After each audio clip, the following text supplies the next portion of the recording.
So, the 2019 film Uncut Gems by Josh and Benny Safdie takes a lot of inspiration from the 2006 film Click. There's a lot of similarities. So, uh, both are Adam Sandler films, of course, and both are about someone who is in their job. They're in an unhappy point in their life. There's a lot of stress. They're not going where they need to go, but they both find an object that they believe will make everything better. Both the remote and the gem are both objects that he believes are going to bring him wealth. They're going to bring him ideas of just like new paths in his life. And there's a lot of similarities. Also, his wife in Click is named Donna. In Uncut Gems, named Dina. Oh, And Donna and Dina. both the guys at work that help them with their object, Morty in Click and Dimani, both having the Y at the end of the names. Also, both of them have a authority figure in their life. In Click, it's a boss. In Uncut Gems, it's a boss a different way. The boss in Click, name Amber. The boss in Uncut Gems, Arno. And also they have, there's one important scene in Uncut Gems. Think about when he's watching the first game with Kevin Garnett. He keeps asking his wife to change it to the game. And that remote is an important little detail. It's about him exerting control over his life, just like in Click. So what you're saying is, And both have the important metaphor and mantra: wife bad, sports ball good, grill good. That is my There thesis. we go. so what you're saying is, Wow. Uncut Gems is a sequel to Click. Yes, it is. It Yeah. is a sequel. Same Amazing. universe. Amazing. Same The universe.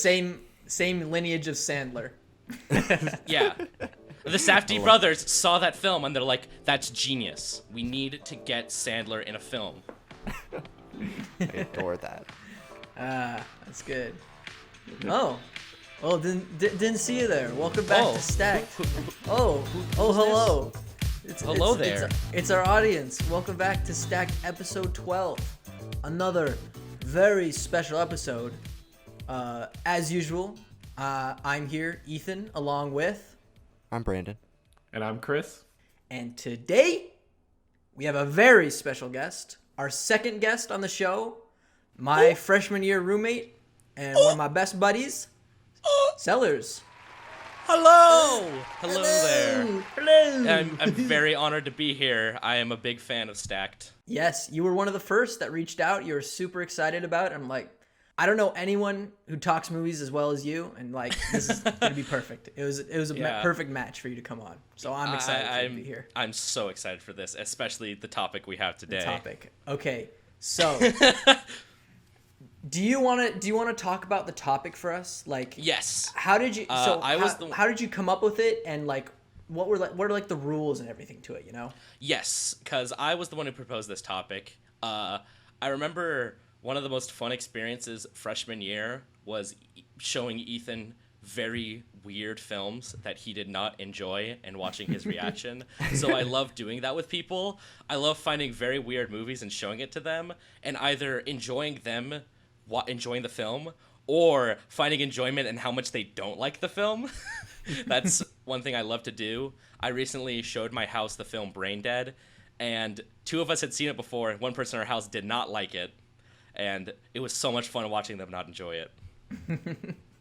And that's like not even the weirdest thing I've shown either Ethan or friends in our friend group. So that's sort of what inspired this. And so the topic of today is to create the most unpleasant 3-film marathon. Now, what does that mean? Well, there's multiple approaches you can have. You can either do excruciatingly bad, boring, or disturbing. And the only rules I had were there's 2 films you cannot include on your list.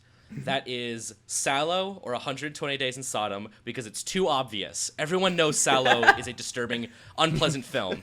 It's so well known. It's too obvious. Like, Yeah. you Google most disturbing films ever, it's always at the top. And the other one you can't include is the film Shoah, which is a very well-made documentary about interviews with real-life ex-Nazis that are full-length. So each interview is like 45 minutes long. And because of that, the film is 9 hours long.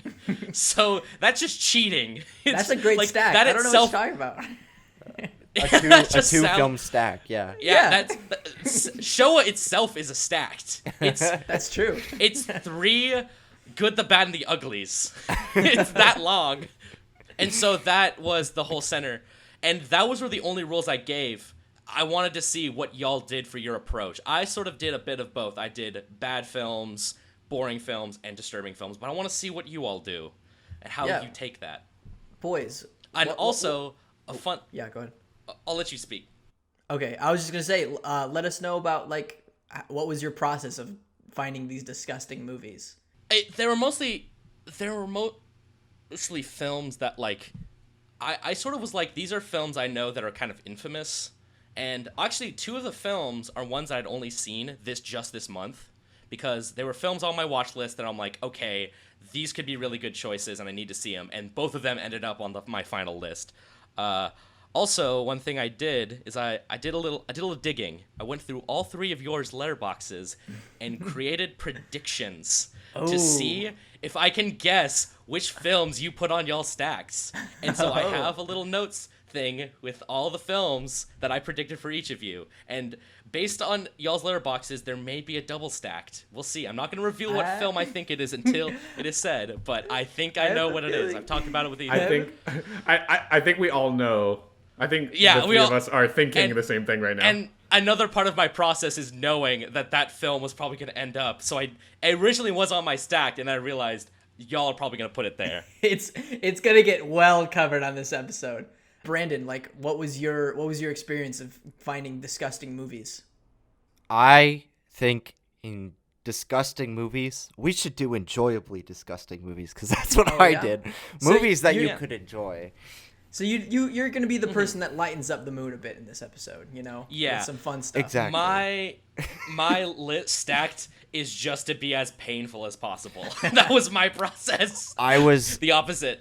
I was definitely convinced to do that, but I didn't want to torture our audience, however big our I also want to preface that 2 of the films on my stacked are films that I actually think are well made. Oh, okay. Only one of them I think is a bad film. Okay, that's good. All right. That's good. What about you, Chris? Like, what was your process of finding your films? Yeah, mine's kind of a mix of a bit of everything. I have a film that's like painfully disgusting and boring, one that's just straight up grotesque, and the other one is like that's the third one is the only one that of my stack that I actually think is a good movie. It's still extremely, disgusting and grotesque, but in a way that's like functional to the narrative. Yeah, I like it in a good way. Like it's emotionally gripping because of that. I don't know how to put it in better words than that. But yeah. Okay. Well, I just went through my letterbox and I said, what is a movie that I just find disgusting, one I just find atrocious, and then a little treat at the end, you know? This one, it's gross, but it's a good movie. Ethan told me this approach, and I think out of all 3, I'm gonna get the most from Ethan because I know Ethan's film taste pretty well. All right. I'm least knowledgeable in Chris's and Brendan's taste, so we'll see. Let's see if they surprise you. So, all right. So that's how the show's gonna be, but let's get into how the show works for all the uninformed, for all those just tuning in. You know. So, once a week we set a topic or theme and then go our separate ways to construct our own 3-film stack. Then after a week we come back here on the podcast and share our own stacks 1 film at a time.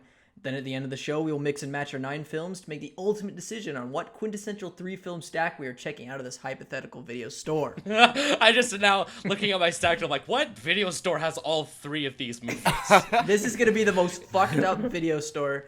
You know, this is like the back room where you think there's porn, but it's just really awful movies. There's like a curtain you have to go through. You have to show your ID to get in this area of the video store. This is the equivalent of the back of Zed's shop from Pulp Fiction. But get the gimp.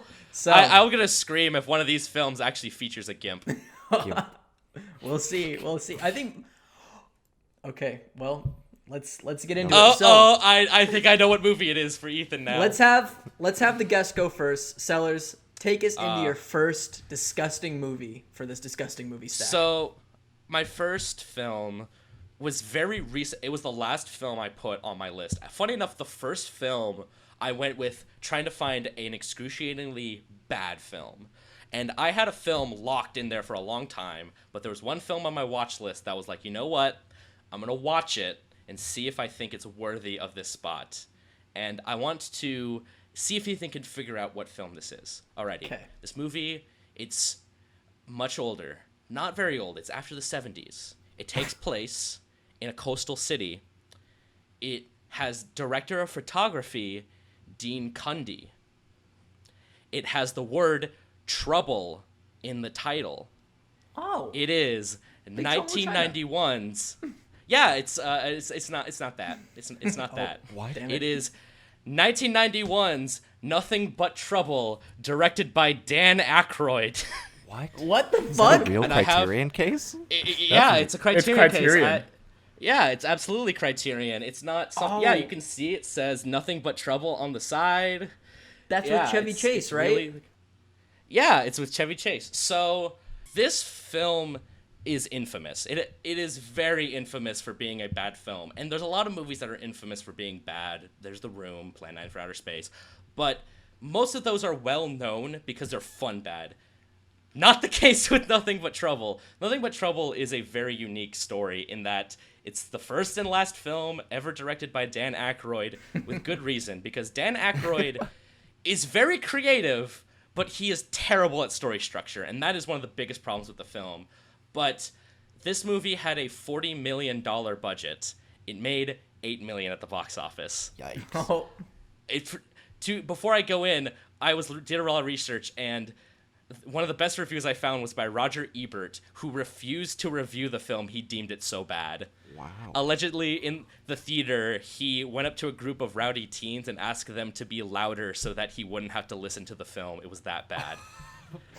So the plot of Nothing But Trouble is Chevy Chase is a big corporate guy. He's very wealthy. I had to Google what his job was because the movie did not make it clear what his job was, because I couldn't tell if he was a financial advisor. Yeah, that's sort of what it is. He's a yuppie kind of corporate guy, and he lives in the same apartment building as Demi Moore, who is a lawyer. And they're just they see each other in the hallway, they glance around.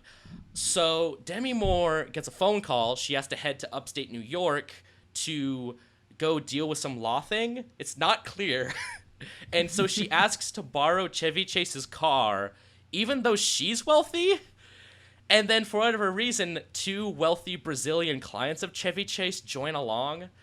And I think one of the best things I heard was that this film is essentially a crappy remake of the Rocky Horror Picture Show, because they go to a rural area and they get pulled over by John Candy and then go to a house that is run by Dan Aykroyd, the Justice of the Peace.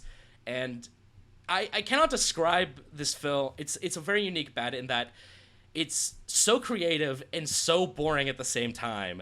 Every actor except for Demi Moore does not want to be there. Chevy Chase and John Candy are terrible in this film. They're so boring. And Chevy Chase, you want to strangle Chevy Chase by the end because he's such an asshole. Dan Aykroyd is made to be this disgusting old man with a penis nose. Not gonna get into that. What? And yeah, he has a penis nose. I'm not gonna go into explaining that. Okay. There's only one joke that made me laugh, and that was the fact that the police department on their sigil had in Latin nihil tolerenter, which is Latin for no tolerance, which is the only good joke in that movie. That's how bad this film is. That's not even that funny of a joke. It's so bad. There's a scene where they have dinner at the gross Justice of the Peace's house, and they have these gray, disgusting hot dogs. And it's borderline body horror. It's so gross. Like, this film, I can't tell who this film is made for. Is it for adults? Is it for children? It's like if you mix Texas Chainsaw Massacre and Goonies. That's not my own observation, but it very much describes how the film is. And I took a bunch of notes, and I described this film refuses to end. There's like 5 endings to this film. They escape. They have to go back with the police. They escape again. And then there's another ending on top of that. This movie was an hour and a half long, and I couldn't watch more than like 20 minutes at a time. Oh God, I just remembered there's a part where the whole house is surrounded by a junkyard and there's these huge mutant diaper babies. What? How can you That are forget played that? by Dan Aykroyd. I'm sorry, They're there's a played by lot to Dan talk Aykroyd? about with this movie. They're played by Dan Aykroyd and John Candy, and they're horrifying. They're so gross looking. And also, there's the sister of John Candy's cop character is played by John Candy, and it's a mute girl who falls in love with Chevy Chase. There's so much that happens in this film, and yet, as you see, like, I have to, like, re-look at my notes to remember, because so much shit happens in this fucking movie, and none of it is memorable or good. It's it's bad, it's gross, it's boring.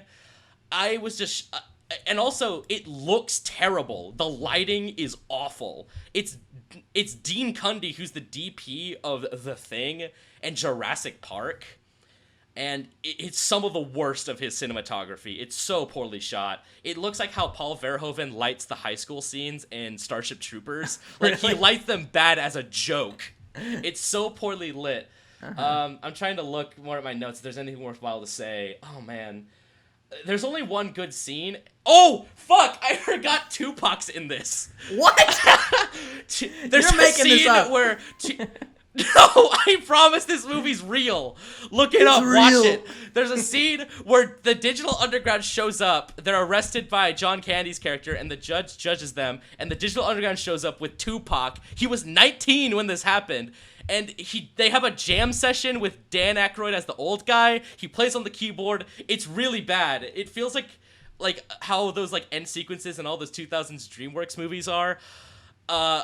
I honestly say that this film is just so taxing to watch. It's gross, it's boring, it's ugly. It's an ugly film. That's the way of describing it. The film itself is ugly. It's not pleasant to look at or watch. You're either bored, disgusted, or offended. And none of them are intentional. Like, this is supposed to be like a fun kind of comedy film. Like, something like Ghostbusters or Caddyshack or Trading Places, like kind of the great Dan Aykroyd comedies, and you're like, oh, that was all Harold Ramis. That wasn't Dan Aykroyd. That was Harold Ramis. Right, okay. And so I don't think any of you have seen this film, but No. I highly recommend it because it may be the worst film I've ever seen. And I feel it's bad in such a unique way. The Criterion Blu-ray is I highly recommend it. It looks good. The Criterion cover looks good. Yeah, this is a great Criterion cover. Oh, sorry, my cover broke a bit. Oh no. Shit. What? Oh, never mind. What? Yeah, no, it's not Brief Encounter. It's not my favorite David Lean film, Brief Encounter. It's not Brief Encounter. No. It looked convincing to me. Cella's just showed us a fake Blu-ray cover. Literally, I wanted to keep up this bit, but I'm like, it's so stupid. I literally went in Photoshop today and made a Criterion cover. And just taped it to a DVD of Brief Encounter. I completely fell for it. Brandon, nice. I thought it was so poorly done you wouldn't fall for it. Holy shit. That's a treat for the people who watch it on YouTube and not the audio listeners. But yeah. I feel Nothing But Trouble is kind of one of those films I can't imagine getting a group of friends together and enjoying watching it. That's the thing, is that like a bad film can be enjoyable, but this one is so unpleasant to watch. Yeah. And it's just a mess. It is a mess of a film. Every detail of this film is bad, and that is why it is my first pick. All right. Wow. Holy shit. We're in for a treat today if we're cutting that deep and we're getting that nitty gritty into it. I'm doing some deep cuts from my list. All right. Well, Brandon, Chris, you guys interested in this movie? I looked up the film. It looks kind of crazy. I see. It is insane. I see. It is. Demi Moore with two of these big things that are the diaper babies. Yeah. And then I see this guy from this movie that we talked about on the podcast before, from Angels in the Outfield. He plays one of the. So I'm interested for sure. Connect you to what character is it? Who is he? Which character from Nothing But Trouble is it? I don't know the guy's name. Michael Talon, I think, is what I read. Oh, one of the Brazilian. I have not seen Angels in the Outfield, and I want okay. to. Okay. Solid Chris, what do movie. you think, Chris? I mean, that was such a long story. I'm just like trying to figure out which part You I tried wanna to talk process. about, but like, There's so much to talk about with this movie. I mean, like the Tupac thing was surprising enough, but like I think one thing, and Dan Aykroyd directing, that was weird. But like, one thing that I guess like I'll highlight is like you talked about how Dean Cundey shot this, and like I love his work. He's Brandon, an amazing he's a great cinematographer. Brandon. He shot Back to the Future. Yeah, he's amazing. Like all of Zemeckis' films, Carpenter. He worked with Spielberg. He's an amazing DP, and it looks terrible. And I'm like, what happened? I'm guessing just like Dan Aykroyd was just not comfortable with the camera, so he didn't know how to direct Dean Cundey. So Dean Cundey's like, I'll just film it like a TV show. Just like I'm not gonna put in much effort. Right. Yeah, and the only thing that reminded me of is like, for all of you non-initiated film people, you might have heard of this infamous movie called The Cat in the Hat. And and a funny little tidbit about that film is that it was shot by 3-time in a row Best Cinematography Oscar winner Emmanuel Levitsky, who has shot Gravity, Birdman, Children of Men, and Children of Men. I'm forgetting, and I had Revenant. no idea. Oh my. Another film Dean Cundey has shot is the classic Adam Sandler comedy Jack and Jill. He was also the DP on that. Now that's Brandon. disgusting. He also one of your shot favorites. Garfield the movie. I love this tangent about how many my like God. iconic DPs have shot All right. terrible films. He did Spy Next Door. Okay, we're done. Like, Let's rule I it in. saw Spy Next Door in theaters. Oh. Brandon, Yes. take us into your first movie. All right. My first movie is a kids movie. I watched it recently. It's called How to Eat Fried Worms. Oh my god! This movie is just so disgusting for a number of reasons, mainly because it's all poops and fart jokes and jokes about eating fried worms. Guys, they eat 9 worms and then put worms in their pants at the end of the movie. This is a disgusting movie. I like it, This is not though. what I was expecting. This is like Sellers just went way in depth in like this really gross, horrifying movie. Like, and you're just ew, worms, gross. Ewy. I remember in middle school, I don't remember when it was. It may have been like the end of the semester and it was like final, so like we didn't have class. And we all our teachers just sat us down in an auditorium, just our grade, and we watched How to Eat Fried Worms. We just watched that movie as a class. For the children. I was. Yeah. I do not remember anything except at the end credits, there's a part where it said no worms were harmed in the making of this film, and then it said except these ones, and they showed all the worms that were killed What in the the production. That's so fucked up. Okay, Brandon, It's maybe so messed up. Brandon, go more. Tell us more about How to Eat Fried Worms, Brandon. Okay, it's a kids movie, right? But like Yeah. it's Yeah. really like I don't know if it was like necessarily made with the intent of just being entertaining to children, because like there's like adult humor in there for kid, or that I think kids would pick up on, because the kids like are kind of mean to each other, and it's unlike a lot of kids movies nowadays where they're like totally I'm like not opposed to being not PC, but like every movie today seems like it's, you know, PC down to nothing. And like today, that movie was just insane. I mean, the movie follows this kid who wants to fit in, but is like takes a bet to eat fried worms, and Right. like nobody needed him to do that to prove himself, but he did it anyway. And like so he's forced to, throughout the runtime of the movie, eat these disgusting concoctions of like real and like I don't know if they're real worms, but they look real. That's all I'm saying. It's good. It's good stuff. Chris, what do you think? Also, I Yeah, go. tried to remember this, but I remembered it was based on a book, and I was right. Yes. I've read the book. I've is read the great. book, but I haven't seen the movie. Chris, what do you think? I think that's pretty on brand for Brandon to be terrified of kids eating worms. I feel like there must be like I feel like there must be some kind of like traumatic link to his past that exists somewhere in I there. got bitten by ants as a child. What does that do worms? Yeah, that's got nothing to do with anything. Okay, cool. We've all been bitten by ants. Like what? Yeah, I got stung by a bee once, so I think I'm scared of worms. Disgusting. Disgusting. God. Look at them. That looks like the Grease poster. Why does it look like not the Grease poster? It looks like the like Hairspray or like a musical or something like that. Yeah, it looks like the Hairspray poster. Oh well. Tell me more. Did you eat a worm or not? Tell me more. Did she eat a worm? Okay, who's next?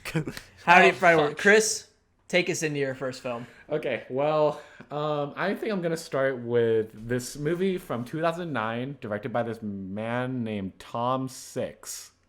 His last name's literally Six, S-I-X. Yeah. I'm six. Okay.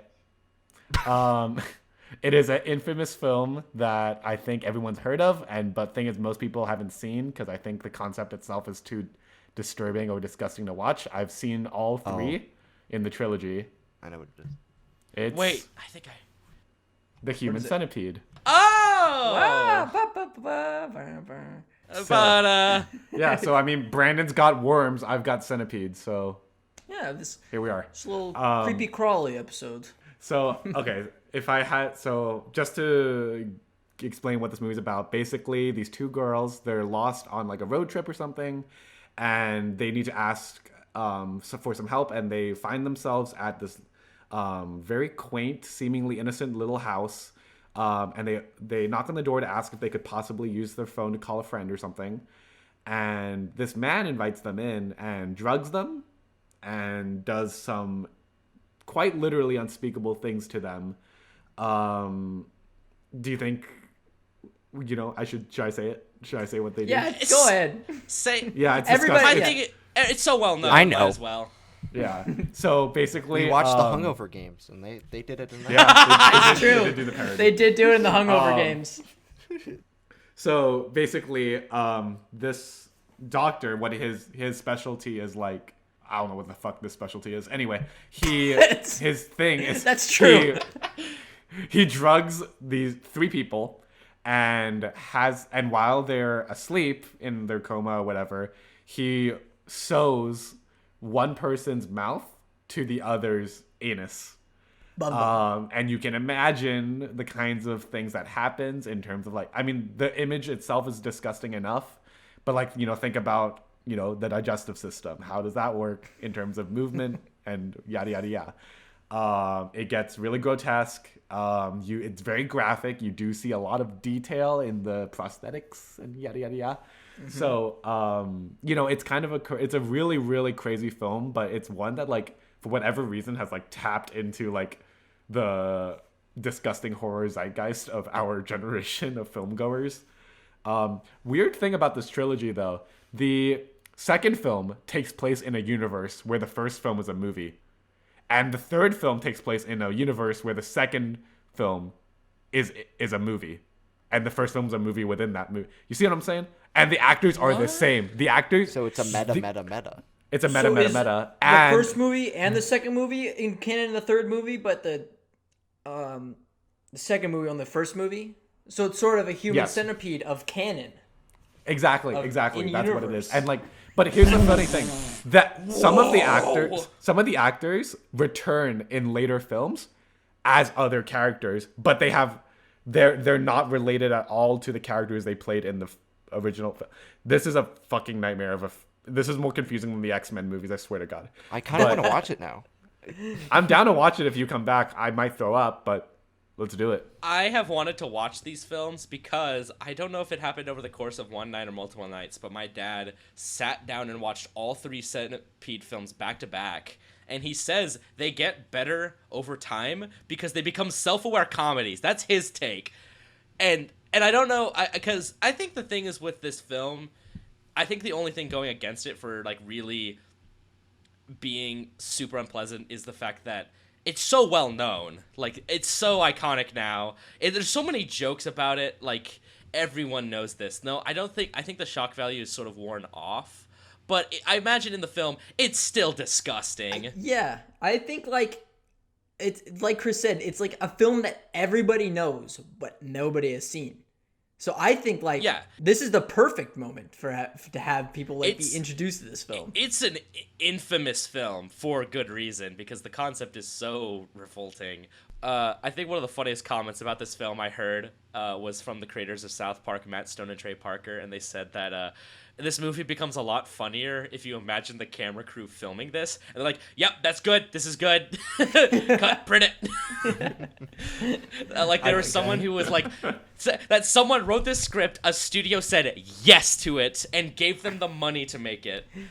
The thumbnail for this episode should be us, like, our it's heads human next centipede. to each other. And I'm at the front because I started this bullshit. That would be pretty funny. Maybe not the thumbnail, but maybe I'll do that right here for the YouTube. Okay. Look, there we are, marching along the screen. Oh, look at it! Oh, it's so gross! Oh, no! Confetti! Wow! Oh, who's pooping? Hey, look! It's classic 2000s band Muse, and they're playing along to the Human Centipede. Wow! Wow! Okay. Wow. Oh, that was All right. fun. Great first round, everybody. Oh wait, no, I forgot myself. Ethan, you what the forgot fuck? yourself. All right, let's go to my first film. What's your pick? My first pick. So, my first pick is actually a recommendation from Sellers. You recommend I watch this film from a while I know this ago. movie. It's a Peter Jackson film. And all right, everybody knows that I'm a pretty big fan of the Muppets, right? Yes. Love their movies. I've seen the Muppet Show like over and over so many times. And Sellers texted me one day, he's like, "You love the Muppets so much, you gotta see Meet the Feebles." It's a 1989 film by Peter Jackson, and it's basically, Happy Time Murders were like, what if it was Muppets but bad? This is literally like, what if the Muppet Show was like run by the most disgusting Muppets on planet Earth? And that's just what this movie is. If the Muppets was directed by the director of the Human Centipede films. Yes. So you said at the beginning of the episode, I wonder if there's gonna be a gimp suit. I know a gimp suit shows up in this movie. Yes, I was like, Yeah. That's one of my predictions. One of my predictions was Ethan was gonna put Meet the Feebles. I got one of them.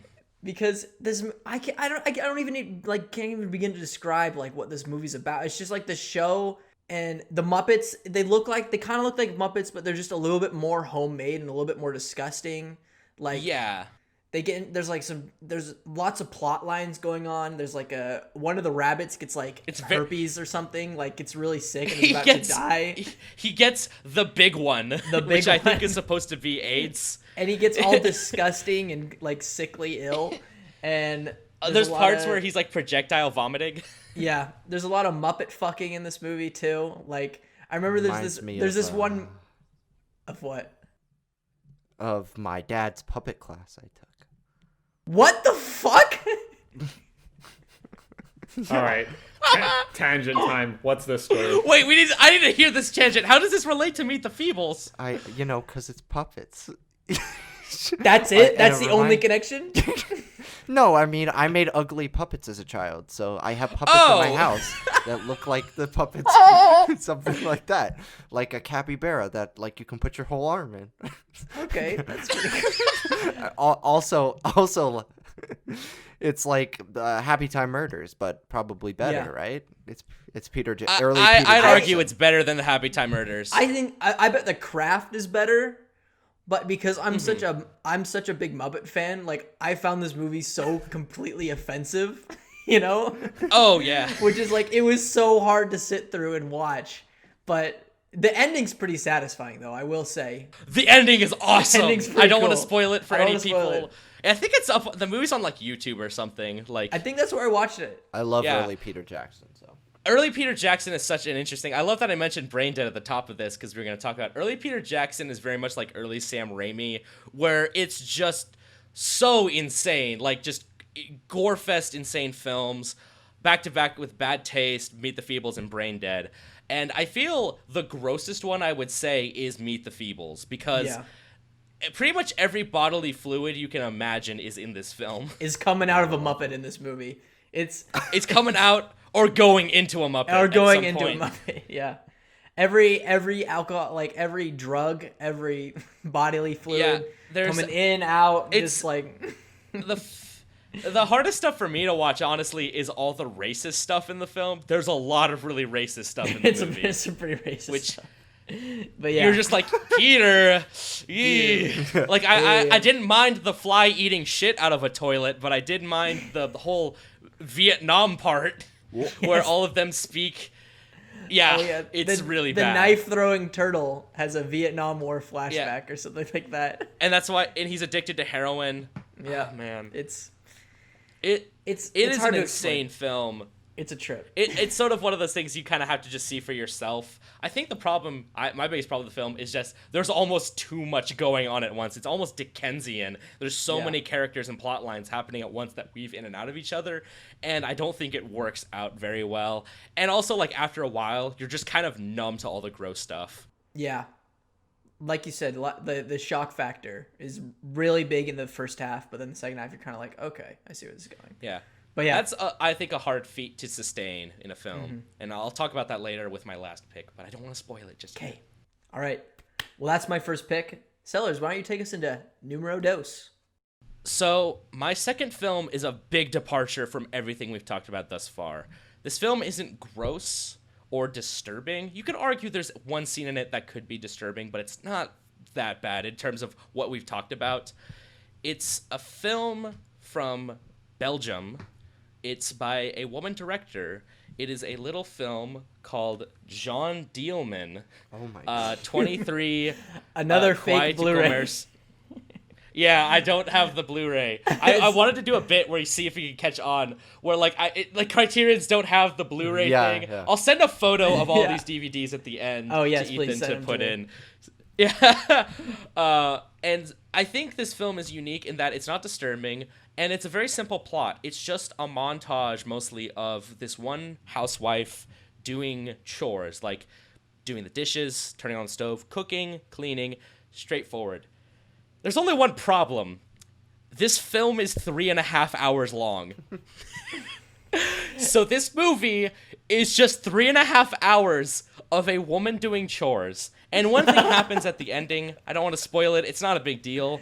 Yeah. But I think this is such a unique film in that it's essentially a giant metaphor by this director, Chantal Akerman. She basically wanted to simulate the doldrums of being a single mother, but also the struggle of it, how it is boring, monotonous, and stressful, which I think is a very interesting thing.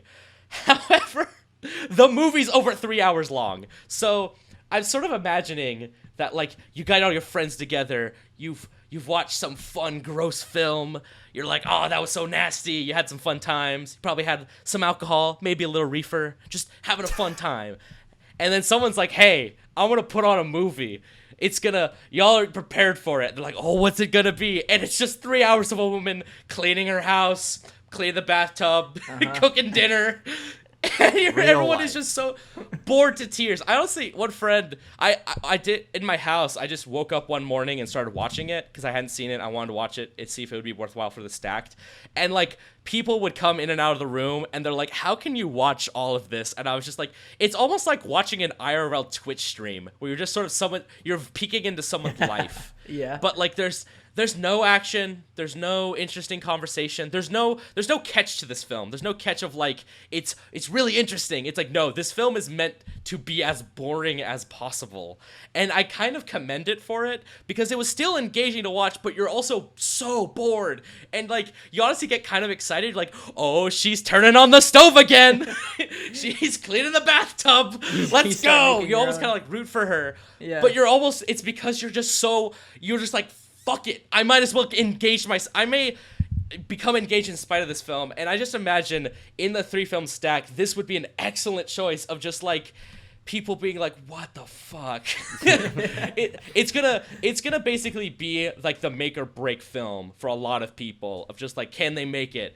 And I feel that like if this ends up in the stack, it would be the perfect middle film in that like, this, you're just like, you're gonna be missing the previous film. You're gonna change as a person by the end of this because you're so bored. Right. Trying trying to see if as one of my notes said, it's equal parts relaxing and excruciating. So if you want to see a woman do chores for 3 hours, highly recommend. If not, no, yeah, steer clear. I've heard of this movie. I want to watch it. I feel like we all heard of it in. I feel like Fury talked about it. Our film analysis professor. I feel like I remember hearing this film from something, but like because we're analyzing like feeling in film, and she talked about like the emotion of boredom, you know, and how that's like it's a valid way to engage with the film. And I think it's a very hard thing. I feel like boredom is a hard thing to capture in film because like you can make just an hour and a half of paint drying, but you're not gonna finish that. You being bored is also the hope of something that will happen. I feel like a good example of a film that uses boredom perfectly is The Lighthouse from 2019, in that like the first third of that film is very dull and boring, but it's doing so to set up the last 2/3 that get just insane because you're mostly go on this ride. Also, The Shining does a great job of using boredom's used in horror a lot. You never see it in a film like this very often, and it's such a unique experience. And I think this was a divisive film in my house. There's only one other person in the house that watched it all the way through. They did not like it. They hated it. Oh, lovely. Oh man, lovely. All right, wow. This is a roller coaster of emotions here. We went from... Yeah, I wanted to give a lot of variety in my stack, and I'm interested to see how y'all fare. This is good. Okay, Brandon, let's go to your number 2, shall we? My number 2 is Saw, not Saw 1, not Saw 2, Saw 3. Okay? Saw 3. Yeah. Real quick, would you believe it? That's a double stack.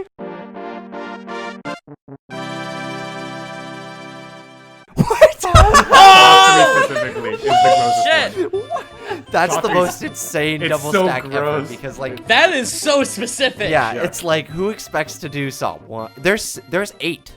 So the fact that there was a 1 in 8 chance, and then all the other disgusting films we've seen. Saw 3. Damn. This is the second best Saw movie. It's a very convoluted mess, but it has some of the most gory and disgusting kills I've ever seen in cinema and in terms of horror movies. And I love gore in horror movies. Like, it's great, but like it really rips my heart out when I see like the kills in this film, because there's like one where this lady's like rib cage gets ripped out. There's one where, and Chris and I have talked about this before, this guy's arms and legs are twisted around like I've seen that. That one's so hard to watch. It's and like there's one where a lady has to get a key out, or it's the same one where her ribs are going to get pulled out and she has to get a key out of acid in order to get herself out. And it's just like so painful and brutal to watch. But I mean, otherwise a fairly good movie, actually. Like, it shocked me how much better it was than Saw 2. And I'm not a big like Saw franchise fan as much as Chris is. So.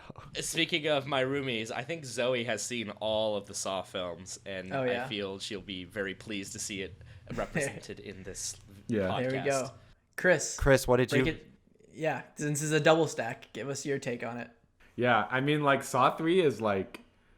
The weird thing about the Saw movies for me, I swear it's, like, somewhere down the middle, half of them are good, the other half not so. And, like, Saw 3 is, like, for me, riding the line between them, but maybe nudging just a little bit more towards the good side of things. Like Brandon said, like, even if you strip away all of the intense, grotesque violence in the film, there's actually, like, a solid narrative going on here. And, like... this is actually when the series actually starts there it is, treading a little the DVD. bit more. This in the red Damn, box that's a red box case. Damn. Sorry, Chris, continue. But that's when like the series starts heading into this more like it actually gets a little philosophical about like who determines what life is worth, yada yada yada. I won't get into that now. That's not the topic, but. I mean, the kills in this one are also incredibly grotesque. Like, Brandon mentioned the one where the guy is, like, posed in, like, he's doing a T-pose, and he just gets contorted. But, like, the one where the ribs gets ripped out with the acid, like that's one where it's like, man, like you really can feel it, and like you can imagine yourself as that person. I've seen clips from this film because there's so many videos about like the glorious death, the grossest deaths in Saw, and I forgot about one of them because I haven't actually seen this film. I've mostly seen clips of the traps, which are the most disturbing part of this film. Right. There's a part where a guy is drowned in decaying pig guts. It's like that level of gross. You're just like, what the fuck? Would you believe it that that's all practical? Minus the drowning. But I think also the Saw films, they mostly do practical effects, Yeah. which I think is to its favor. But that's pretty cool. Yeah. No matter the quality. I have only seen the first Saw. I haven't dared explore the rest of the franchise. I have not seen the first Saw. I want to explore the franchise. There's an amazing video by a friend of ours, Matthew Deegan, where he and a bunch of friends marathoned all of the films back to back and gave their reviews of it. It's a hilarious time. I think I've only seen the first 4, so. First 4? I've seen them all. Yeah. I haven't seen Jigsaw, but I've seen them all, the rest of them. Brandon, maybe that's got to be your next thing after Best Picture winners. No, you got to do I already finished. Scooby-Doo movies, because Tori said so, and then Saw movies. All right, Saw 3, our first double stack. Okay. Damn. I was so off the mark with the films I picked. Predicted. That was a surprise for me, too. I've only gotten one right, and that was Meet the Feebles. That was Meet the Feebles. Let's see if you'll get the second one right for me. So, my next film is like the lowest point in this marathon if you watched all 3 of my films, because it's not visually disgusting, but socially it's just so, it's the worst film I've ever seen. It's so fucking the definition of read the room is this movie, and that's Jeremy Savile's LaQuisha. Oh no! You didn't get it? LaQuisha. No, I was thinking something else. I won't reveal it in case someone else picks it. Okay. Oh my god. So, LaQuisha is about Jeremy Savile. He's the director and the writer and the editor, and he did the visual effects for this movie, believe it or not.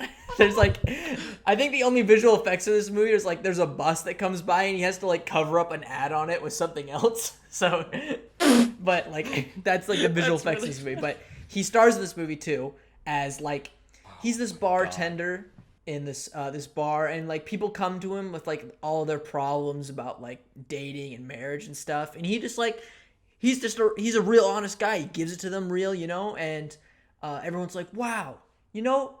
Well then, okay, so this black lady comes in and she's like, wow, you know what? You should host a talk show radio. And he's like, I don't think so. That's just not my style. And then we figure out that this dude's a divorced dad who has a son, and his wife is nagging on him to send his son to a private school, but because he's a bartender, he can't. He doesn't have the money to send a kid to a private school. So what he does, he starts a radio show, but nobody listens to it. So he's like, you know what I need to do? I need to do this radio show, but I need to be a black female. He does an impression of a black woman and hashes out people's problems on air as this character he created as LaQuisha. And the movie's just all about like, just about like this game of him trying to cover it up. Like he has this one black dude as like his best friend who like helps him produce the show. So you know it's okay, right? So you know this is a good thing because he helps, like he's behind the scenes editing it and stuff like that. And Ethan, what? This seems like a movie for the moment. For the I'm joking. I'm joking. No, it's not. It really does. And like you're just trying to grasp what the theme of this movie is. Is like, is he trying to say? Because then like the movie's like, he comes out as being a white dude, and people get angry at him, and he's like, "All right, everyone, just I'm gonna send out a poll if you want me to continue this show. Just let me know." And at the end of the show, everyone lets him continue the show, but as a white guy, and he gets all the success he wants. And there's subplots about him hiring an actor to be LaQuisha in real life because the show blows up so well, and then she tries to take over the show, and once she does take over the show, nobody likes it. And it's just like, what meaning is, like, what are you trying to fucking get at here, dude? And yeah, that's this movie. It's honestly the worst thing I've ever seen in my life. I think the best way to tell how bad this film is that it came out in 2019. Yes, That's a great way, because this feels like if you know how in both films, like, Mel Brooks is the producers and Spike Lee Bamboozled. It feels like someone trying to make the worst thing ever for success. But from what I gather, I haven't seen this film, but what I gather, there's no, like, joke on it, and that, like, oh, this is making fun of how the society views this thing. It doesn't seem like that. No. It doesn't. It seems like they actually accept his racism. Like, like there's no joke about society as a whole and how racism is tolerated. And also, like, this feels like something Richard Pryor would write for a movie in, like, the 70s and 80s, which I feel would be a much better time for a film like that. You need something much more clever and satirical for this premise. Something that actually makes the main character look bad. But from what I gather, this is just bog standard kind of comedy film of just, like, he's the down-and-out guy, but he figures out the tricky thing. It's not good, but he's got a heart of gold, and he knows it's wrong, but he does it for his kids. It's something like that, which doesn't understand that, like, this is actually, like, a common thing. Like, white people have been stealing from black people since forever. Yeah. Like, this is a common thing, and the film doesn't understand that, it seems. No, it does not. And as I mentioned earlier, that black woman in the bar who recommends him, like, to start a podcast, he tries to, like, court her and stuff, and then they start dating. And then once she figures out, she figures out that he's LaQuisha, and she gets mad at him for like 5 minutes, and then she immediately comes back to him. And you're like, what does this mean? What are you trying to say? Like, the movie genuinely, like, for a solid 15 minutes of the film, like, you're like, oh, okay, I see. So this was actually not a good character. Like, this was actually a bad thing that he did. Like, you think that that's what they're saying. But then it just immediately goes the other way and the movie ends. And you're like, what?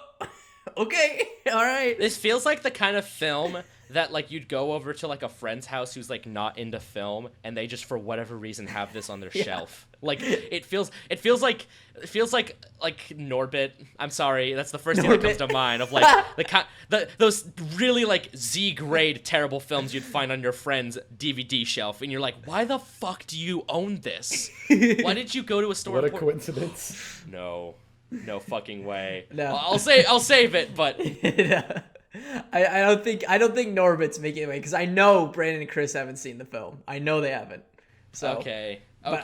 We're saving it for, because Joey Jordan, our last guest, is obsessed with Norbit right now. So we're gonna share our experience of watching Norbit. I see on the Discord there's just a channel called 2007 hit film Norbit. Yep.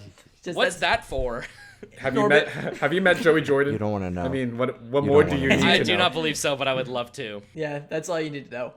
Okay, LaQuisha's my outfit. All right, we're into the last round here. Sellers, do you want to take us into your last movie? Yes, this honestly is probably the film that inspired this whole thing of, like, cinema that's meant to hurt. Like, the other films, I think, hurt in unintentional ways. This is a film designed to harm the audience. It literally, both literally and metaphorically. So this is a film from the early 2000s. I'm blanking on the exact year. It is the infamous film Irreversible by Gaspar Noé. Now that's a real case. This is my actual DVD. This is a real I one? can talk Okay. about why I own this. This is a real DVD, but also I love how terrible the DVD actually looks. I honestly say this DVD is a perfect metaphor for the film. It feels like when you're in, like, science lab in school and there's a bottle of acid where it's plainly labeled, but you just feel something bad's gonna happen if you open it up. Just something bad. And that's a great way to talk about this film. I could honestly this whole bit could just be, it's a Gaspar Noé film. It's gonna be painful. But I want to go into why this film, of all of his, this was my first film I saw by him, and it still rings as the most disgusting and unpleasant of his films. Essentially, the plot is a standard revenge film, but told backwards, like in Memento. But there isn't flash forward, so like each scene happens sequentially. So you see a scene happen in normal time, but the sequencing of each scene is backwards. So like you see the end of the night, and then you go finish the film like a few days before the night even started. And so this film opens with a long montage through a gay BDSM club. So you're just seeing gratuitous shots of sex. Apparently, the director, Gaspar Noé, was scared that he'd be deemed homophobic for this intro, so he put himself masturbating as one of the insert shots. Like, that makes it better. Yeah, I don't know why. Gaspar Noé's a very weird director, if you couldn't tell. And the scene ends with one of the main characters smashing a guy's head in with a fire extinguisher. That's the opening of the film, and it gets worse. It gets so much worse. And so the film goes through the night, and you're like, okay. And they basically keep referring to this event throughout when you go backwards. And then you get about halfway through the film, and the most disturbing scene I've ever seen in a film happens. Spoiler warnings for Irreversible, big warning signs, and also massive trigger warning for what I'm about to talk about, because it is deeply disturbing. So the whole film centers on these two guys getting revenge for the sexual assault of one of the guy's girlfriends at the time. And so the middle part of the film is a 9-minute long shot of that happening. It is so revolting to watch.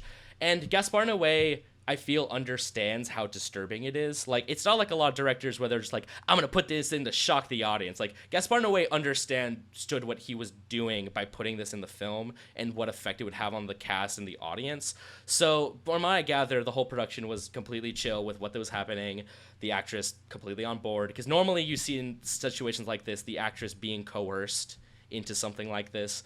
It doesn't seem that way. But the film has all this crazy cinematography, and this sequence happens in one uninterrupted 9-minute long shot where the camera doesn't move for most of it. It's so brutal. I nearly threw up when I first watched this. It's so hard to watch. It is the hardest part. And if you were surprised, the last third of the film is learning stuff about that woman that makes the context of that so much worse. More spoilers, you find out she was pregnant when that happened. Yeah, it's so fucked. And it's really disheartening to watch. I rewatched this film in preparation, and it still got me. There's other things this film does just to hurt you. There's multiple scenes that are just minutes of strobe lights, so your eyes are physically sore by the end of this film. For the first 30 minutes of the film, there was a low frequency tone that is close to feeling earthquakes that induces nausea and headaches in those listening to it. So the film is designed to hurt you in multiple ways. And apparently at the Cannes Film Festival, multiple people fainted, and 200 of the 2,000 people in the crowd left the theater. Wow. But at the end, they gave the film a standing ovation. So I feel that's a testament to the film in that it's an incredibly well-made film. Gaspar Noé is an incredibly talented director, but of all the films I've seen by him, this one is the most disturbing by far. And that's saying a lot for Gaspar Noé films. And also just there's like the first 30 minutes is near constant screaming and slurs being hurled at people. It's like the car scene in Uncut Gems, but for 30 minutes straight. Wow. It's awful to watch. It's such a painful film. And I feel like with my stacked, this would be an insane night of films. Like terrible, boring, and disturbing. Like it's every single film would be painful, but this is like, oh, you think you saw disturbing? Watch this shit. This is a film that was hard for me to watch in multiple ways. It was hard to me just to find a way to watch this film. Couldn't find it on any pirating sites. I bought it on Amazon, but there were no subtitles. This movie's in French. There were no subtitles. Right aspect ratio. I bought it on iTunes. There's the right aspect ratio. there's no, the wrong aspect ratio, but with subtitles. And eventually, I finally got a DVD of it, and Nice. I highly recommend this film because there's nothing this intense and horrible. This film is unrated because Gaspar Noé's films are so disturbing. They kind of defy rating. It's like this film just gives a warning where it says contains graphic sex and violence for mature audiences only. Like it's an old video game before the ESRB. It is a film coated in barbed wire that says, do not watch me. And if you do the plunge, you will see why it doesn't want you. Gaspar Noé holds his audience in contempt. He wants to Really? make films that hurt. Like he hates movies, so he makes films that are so awful to watch. And I think, and like that's true for like a film like Irreversible, but like Enter the Void is an amazing film. Like he's a credible director. I would not start on this film. This is the film I started on. It was kind of a bad call, but I do think he's a great director, and this film is one of my favorites of his. My favorite would be Enter the Void, but this one still, it's. Rewatching it, oh my god, it was awful. All right. Anyway, I've talked long enough. All right. I have not seen any of Gaspar Noé's films. Chris, have you? No, I haven't. No. And but you have, Brandon. So Yeah. maybe you can give like what how do you feel about this director having not seen this film but having seen these works? Like what are your expectations? He's a very stylistically intense director. I've seen 3 of his movies. God. I've seen Love, which is all about sex and abuse. I've seen Enter the Void, which is all about life and memory. And I've seen Climax, which is all about sex and drugs. And they all are very simplistic. Yeah, and dancing. But like that's like the first half of the movie. And the structure of every single one of his movies is original and excellently styled. I'm not the biggest fans of the narratives, but I really enjoy watching the movies, despite them being heavily sometimes hard to watch. Just because He is not much of a writer. He is like very much almost the purest form as a director. Right. He writes a lot of his films. Apparently, Irreversible had a script that was 3 pages long. Right. And all of the dialogue was improvised. I heard and Climax that's sort had of the a way. similarly short script.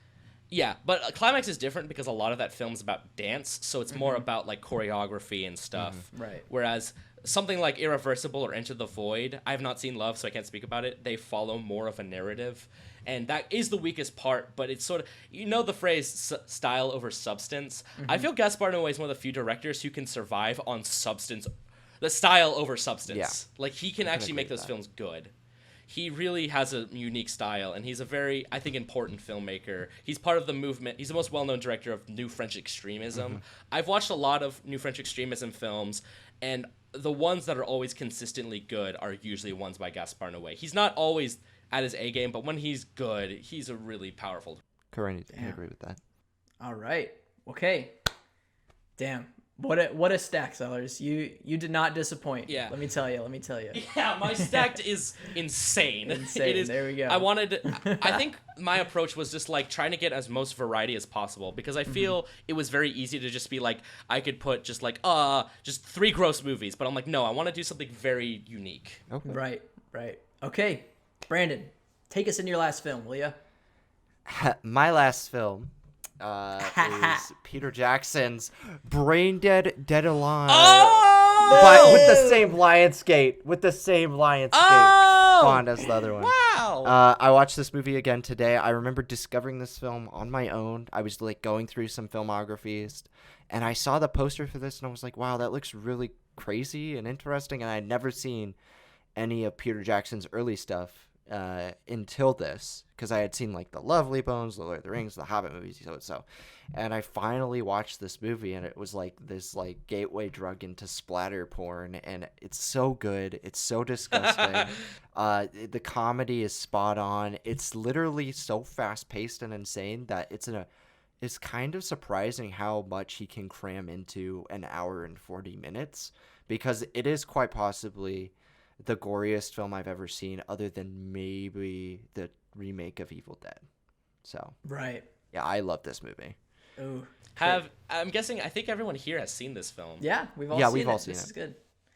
Yeah, you showed it to me, Sellers, freshman year, and Freshman year, I feel that like that was very much in the line of like insane films I would show Ethan. yeah, And that was great. Like that, I think I had the same experience, Brandon, where I've only seen like his Lord of the Rings films, and I did not know what to expect going in, and it is like it's insanely paced. Like you're never not entertained by what's going on screen, you know, whether it's like the in the beginning, like things are a little mellow, but it's still like quirky, like New Zealand humor, you know, with New Zealand accents and stuff like that. And then once the zombies My favorite show up and character. everything- My favorite character is the preacher, where he goes, "I cast for Yeah. the Lord," and he just The like, priest is iconic. just Yeah. karate I think on what those guys.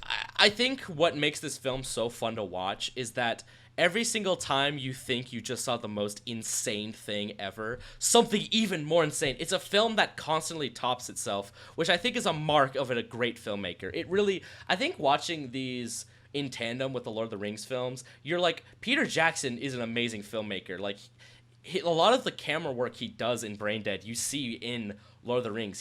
He really loves handheld camera, but like he never makes it too jarring or unpleasant to watch. He's a master of it. And yeah, as someone who has seen tons of gory films, I think this still stands as the goriest film I have ever seen. And every time I watch it, I'm blown away at how much gore there is. And honestly, It's all most of the practical, too. gore, it's in amazing practical effects. These are the people who founded Weta. The people who did the effects on Braindead founded Weta, like Workshop, CGI. What Workshop? I forgot the name of it. And it's stunning to watch. Like, I like every single. I think another great way to describe this film. It's a live action cartoon, so the movie runs on cartoon logic. So the amount of gore is proportional to how cartoony it gets. Right. Like the gore makes no sense, like physically, but it's so much. And again, like, just like there's one scene, I dare not spoil it, but everyone here knows what I'm talking about. There's a scene that required the production to pump 5 gallons of blood per second for multiple days of shooting. Yep. Wow. It's one of the most amazing, like, you're just in awe of how much gore there is. And I think the issue I'd argue with this film, it's too much damn fun to watch. Like, it's not an unpleasant film to watch. It's gross, but it's so much fun. It's a great party film. If you get a bunch of friends together and put this on, it's a delight of a film. But for those maybe who aren't like who get grossed out by blood, maybe it is pretty. It'd be a little overwhelming for those people. I think the issue is it's so cartoonish. None of it is disturbing. Apparently, the British Film Board gave it their equivalent of a PG-13 because they're like, none of this gore is disturbing. Like, it's not realistic. I don't know, It's like, bro. I don't know there's about some that. there's some gross parts to it, but so much of it's like neon red blood, and it's stuff that like no human being would ever experience. So like there's no sympathy you feel because you're like, I don't know what it's like to be thrown into a lawnmower. I know what it's like to like break my leg. Right. Which I have.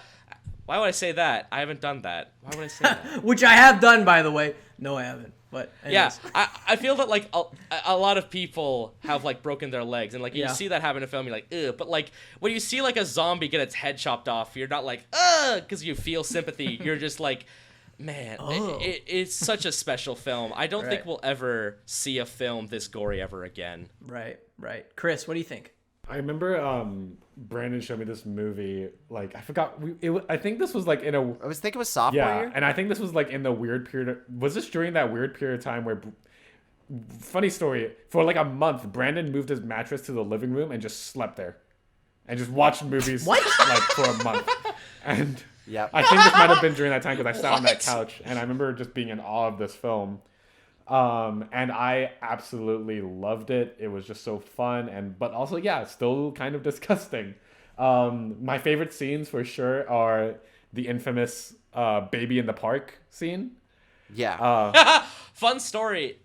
They finished the film under budget and thus wanted to film an extra scene. So the only reason that scene exists is because they just had some leftover cash, and it's an amazing scene. It is. It makes no sense in terms of the plot, but it's great. And my other favorite scene, Brandon, used the infamous line for his review on Letterboxd yesterday. I saw it today. It's the one where they're having a very quaint dinner, and I remember when we were watching that scene, like I was like, oh, okay, the movie's slowing down. Maybe I'll check my phone. Maybe I'll get some popcorn, and then just out of nowhere, what we need's another war. And it is just a timeless line. Like I've wanted to just like break ice at a dinner just by like saying that line. And yeah, timeless, absolutely. Brendan and I today on Letterboxd, I kept adding quotes from that scene, and just Brendan and I kept reciting it. That's part of the infamous custard scene, which the lead actor said every time he goes to a screening, it causes groans in the audience. That's the scene that to me always gets me, because that one to me is just ugh. Yeah. There we go. It's kind of the most disgusting sequence. So yeah. Yeah. There we go. Which is it's just funny because it happens only like midway through the film, so there's not that much gore at that point. There's a few moments of gore, But not too bad. no, it's not the party sequence, which is the last part of the film where most of the gore is in. Wow. All right. I'm glad we could talk about this movie, that one that we've all experienced. All right, Chris, take us into your final pick. All right. Well, I'm sure that Brandon, Ethan, and maybe Sellers, he checked out my letterbox, saw this one coming. Yeah. Harmony Korine's 1997 film Gummo. Yes! Gummo. I think that's the only other film I'm gonna get right on my predictions. Because I expected a Gummo sweep. I expected the first ever triple stacked. I think I told Ethan I was expecting it, and thus he removed it from his list. But I was expecting one of them's gonna say Gummo. It was definitely in the first draft of mine. But Chris, go Well, in depth about Gummo and your experience. We watched this movie in our film analysis class with Professor Fury, an amazing, hyper intelligent, like just the most smart and eloquent like professor I know. And this was I think we mentioned this story very briefly, so I'll just try and skim through it quickly. But we were there, little itty bitty sophomores, not knowing anything about film. Our first little dive into experimental cinema, and man, this movie pissed me off. Like, y'all gonna hate what I have to say about this film. I'm just gonna. It's okay, but that's okay. I do remember Brandon and I particularly were pretty upset because we thought about like skipping class to go see First Man at the Foligno Theater, but we ended up deciding to be good students and go to class, and that wasn't worth it. So like the movie, I'm not even gonna try and explain what this movie's about, but it is so disgustingly disturbing, and just like this is like what I imagine just like the most like backwards town in the world is like, and it's like it's all just so like normalized in their world, but it's just so disruptive to the way I understand things. And it's like the way it's shot is disgusting. I've heard stories that Harmony Korine and his DP told the entire crew to fuck off when they complained about shooting conditions. So I don't know what to say about that, but I mean, like it's an incredible feat of disgust to behold. There's a scene in a bathtub, and oh god, Ethan and Brandon, I remember when that happened, I think the two of you turned around and I was like over my chair like this, like just dry heat. You were about to puke on me. Like that scene's so unique in that it's not like traditional disgusting, but everything about it is so viscerally upsetting. Yeah, it's like the kid in the bathtub. The water is like green. The bathtub itself has like moss and like dirt all over it. The spaghetti. There's no music, so you see, and everything echoes because it's linoleum everywhere. Exactly. And like it's the most disgusting plate of spaghetti you'll ever see in your life.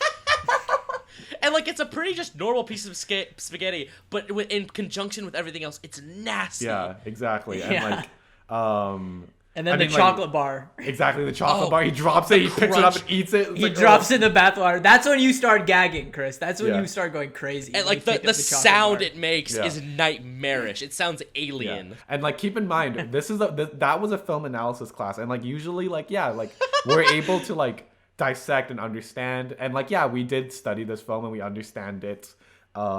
It's like what's the word? Contribution to like to film studies in the sense of like, you know, what is film in like, and can you break away from the conventions and still make something that's coherent enough? That's not for me to say, but like, oh my god, I've never seen so many, like the second the credits started rolling, a student who has graduated now and is now pursuing his film studies degree in his film studies master's degree in Cambridge. He was sitting right in front of me, and when the credits started rolling, he turned around, looked at the rest of the class, and said, "Fuck that movie." And yeah, Oh my I God. mean, the rest is history. And like, I mean, Salary's like, Yeah. you know, you said you had something to say about this movie.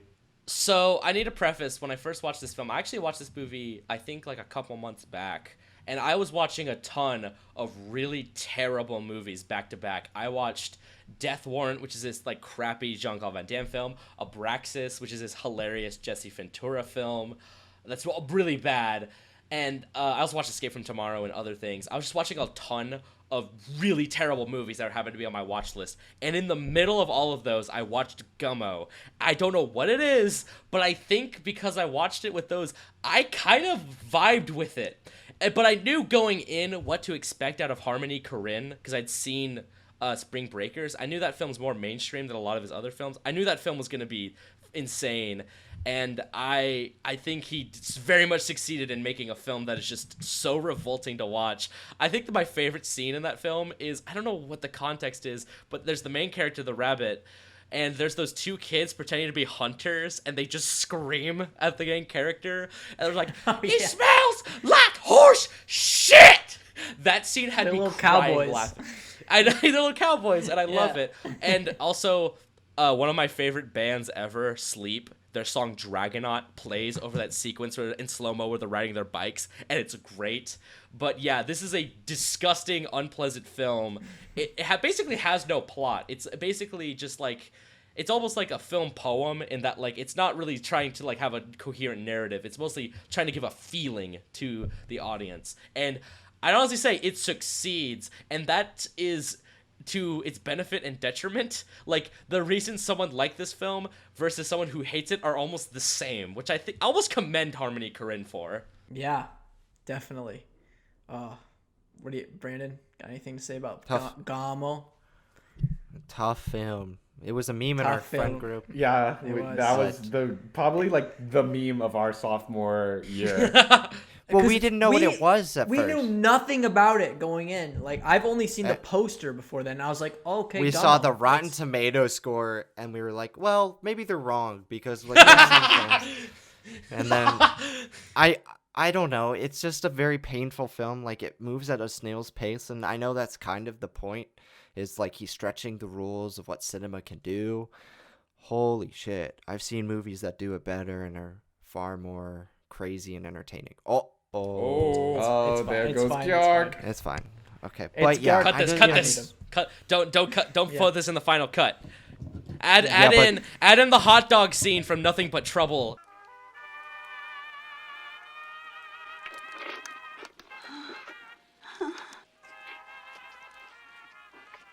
Go ahead there, folks. Set yourself up a couple of dogs. But yeah, Gummo is just disturbing and crazy, and yeah, they abuse animals. They make fun of people who have disabilities, but also it's like supposedly trying to capture real life as it happens in certain areas of the U.S. And I don't know. I'm indifferent towards this film, and I don't like it. So yeah. Okay. Wow. I knew that was the one I think everybody knew was going to show up, so I'm glad. I was getting a little nervous there. I was like, I was wait, like, did we all I thought we all were going to think like when we all heard we're going to do discussing movies, like, okay, one of us is going to choose Gummo, so I'm not going to choose it. I thought all of us were going to do that and just not choose it. But I'm glad I originally one had person brought Gummo it up. as my first movie, Yeah. but I'm like, no, this is too. I feel that I wanted to do a 3 green salad of pain. Yeah. And so I feel Gummo was too similar to something else, but I'm Right. glad it showed up. Okay. I'll quickly just go on to my last film because we're running a little long here. So, my last movie, Sellers has seen it. You two haven't. I want to show you to this movie because I think yes, I know what it it is is. disgusting, but it honestly is amazing. It gets better and better every time I watch it. It's a 2016 film directed by Jim Hosking, The Greasy Strangler. Woo! There it is. That's Oh. the only other one I got right. Yes. Oh I had my to include God. it. Like I'm so happy it came it's like a up. mix of Harmony Korine and Tim and Eric. I think that's a good. It's a mix sort of of. Harmony Korine, Tim and Eric, and John Waters, which I don't think any of John you have seen a Waters. John Waters film, but if you see one, you'll know what I'm talking about. But yeah, it I can't even like describe. It follows a dad and his son. They run a disco tour group, and they then the movie is a love triangle between the father, the son, and this girl, and the father secretly is the greasy strangler, where he dunks himself into a vat of grease, and he goes out into the night and commits some murders, and then the movie's Did you just say Kermit? he commits murders. I am going to commit suicide.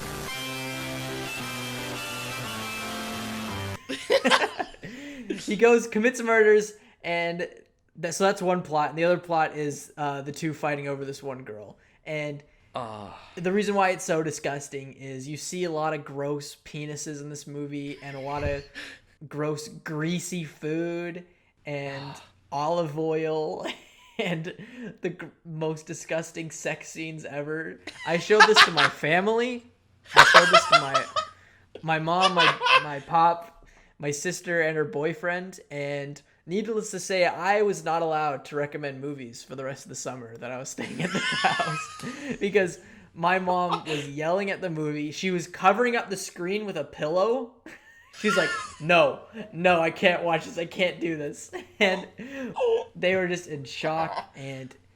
But it's so good. Like, it's such a well-made film. Like, personally for me, like, I love the score, and like the editing I think is really jarring but really exciting, you know? And yeah, The Greasy Strangler. That's my pick. My final pick. I'm so happy that film showed up because I remember for a long time having heard of this film when it first came out. Some people liked it, some people didn't like it. But then Ethan's roommate, Ben, and I were hanging out, and they asked me, hey, have you seen The Greasy Strangler? And I was like, no. And like, you have to see it. And like that, like the next day I watched it, and I was blown away. It was the hardest I had laughed at a film in so long.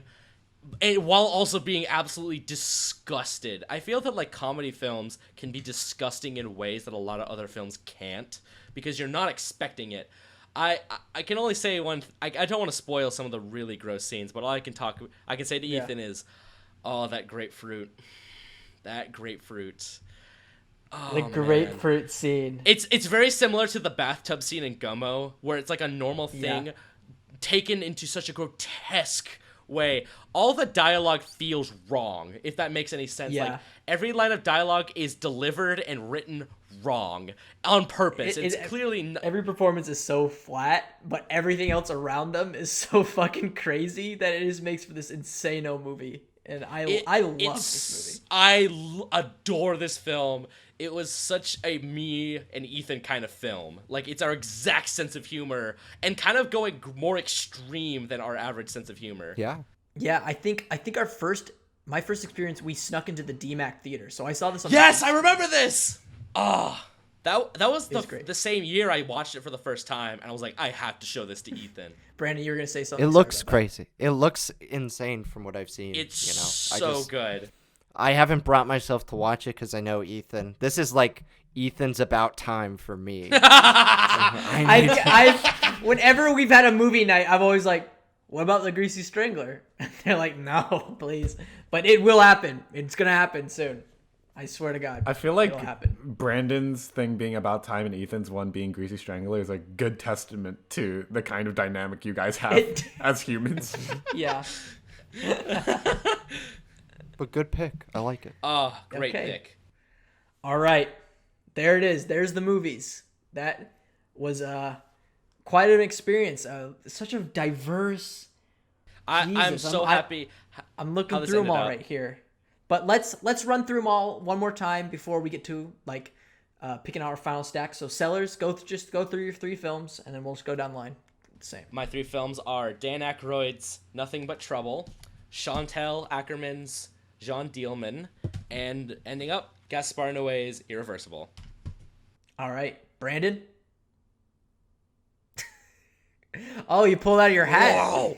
Where did the movie come from? got How to Eat Fried Worms. I got Saw 3. I got Dead Alive. Brain Dead. Dead Alive. Chris. I have The Human Centipede, Saw 3, much like Brandon, that's our double stack, and Gummo by Harmony Korine. Okay. All right.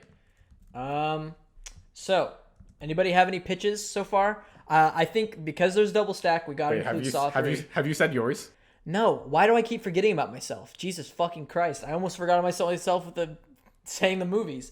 Mine is Peter Jackson's Meet the Feebles, Jeremy Saville's LaQuisha, and then, what's this guy's... Jim Hoskins' The Greasy Strangler. All right, there's my 3 films. All right, so Saw 3 is got to be a must since it's a double stack.